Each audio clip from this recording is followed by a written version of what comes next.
Cho at Paulo Avellino binuking sa ASAP Presscon. Sa press conference ng ASAP natin to, hindi nakaligtas sa pang-aasar at pangungulit ng kanyang ASAP family si Chinite Princess Kim Chiu. Habang abala si Kim sa pagsagot sa mga tanong ng mga mamamahayag tungkol sa kanyang mga paparating na proyekto at personal na buhay. Nagkaroon ng isang hindi inaasahang twist nang biglang sumulpot sina Maymay Entrata at OG Alcacid. Ang press conference ay orihinal na nakatuon sa pagtalakay sa mga bagong proyekto ni Kim, pati na rin sa kanyang mga plano sa hinaharap at iba pang aspeto ng kanyang personal na buhay.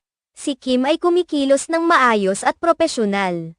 Sumasagot sa mga tanong ng may kaseryosohan at pagpapakita ng kanyang dedikasyon sa kanyang mga proyekto. Ngunit habang ang mga tanong ay patuloy na dumadaloy, biglang sumulpot sina Maymay at OG, na tila nagkaroon ng sariling misyon na magbigay ng kasiyahan